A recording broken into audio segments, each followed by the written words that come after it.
Bismillahirrahmanirrahim. Assalamualaikum warahmatullahi wabarakatuh. Sebelumnya perkenalkan, nama saya Nur Ishak, ahli media analis kesehatan, peserta Latsar CPNS 2022 Angkatan 6 BPS DMD Pemprov Kalsel dengan nomor daftar hadir 26, kelompok 3, Angkatan 6. Hari ini saya akan mempresentasikan analisis isu efektivitas kinerja individu berdasarkan tupoksi. Baiklah, yang pertama saya lakukan adalah pra-analisis. Sebagai peranata laboratorium kesehatan di Puskesmas, maka saya menemukan beberapa isu yang akan saya angkat. Di antaranya yaitu 1, kualitas sampel pemeriksaan TB. Yang kedua, jumlah pasien DM yang meningkat. Yang ketiga, alat dan bahan pemeriksaan yang kosong.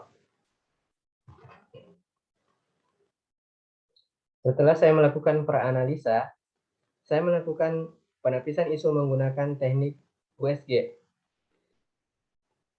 di mana punya itu urgensi, seberapa mendesak suatu isu harus dibahas, dianalisa, dan ditindaklanjuti. S-nya itu seriousness, seberapa besar suatu isu harus dibahas, dikaitkan dengan akibat yang ditimbulkan. Serta G atau growth, seberapa besar kemungkinan buruknya isu tersebut jika tidak ditangani. Dengan skor 1-5, sangat tidak mendesak hingga sangat mendesak. Dari 3 masalah tersebut, diperoleh skor untuk masalah pertama, yaitu alat dan bahan pemeriksaan yang kosong, total skornya 7. Masalah kedua, kualitas sampel pemeriksaan TB, skornya 10. Dan yang terakhir, jumlah pasien DM yang meningkat, skornya 12. Dari tabel ini dapat disimpulkan bahwa isu prioritas yang harus diselesaikan sesegera mungkin, yaitu masalah ketiga, jumlah pasien DM yang meningkat, dengan total skor 12. Selain menggunakan teknik USG, saya juga menggunakan teknik Fishbone, di mana teknik analisa Fishbone itu sendiri adalah teknik sebab akibat mencari akar permasalahan isu itu sendiri. Di sini saya memakai 4 kategori, yaitu lingkungan, SDM, sarana prasarana, serta metode.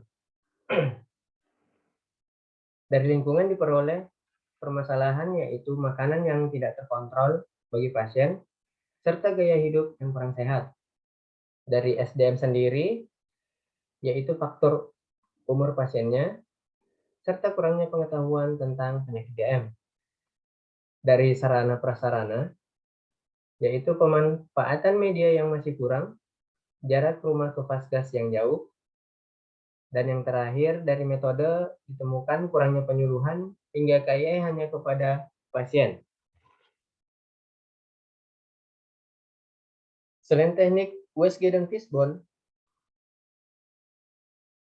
tadi, saya juga memakai teknik SWOT. S-nya itu strength atau kekuatan, W-nya itu weakness atau kelemahan, O-nya itu opportunities atau peluang, T-nya itu threat, ancaman. Strength atau kekuatan dari isu tadi yaitu adanya program PTM dari pemerintah, adanya kadar tiap desa untuk posbindu. Kelemahannya sendiri atau weakness-nya, kurangnya perhatian dari keluarga serta jarak yang jauh menuju Vaskes.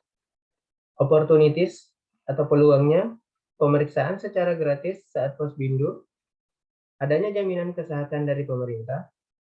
Adapun threat atau ancamannya, yaitu ancamannya jika masalah isu tadi tidak segera diselesaikan, yaitu makin bertambahnya penderita penyakit DM di masyarakat.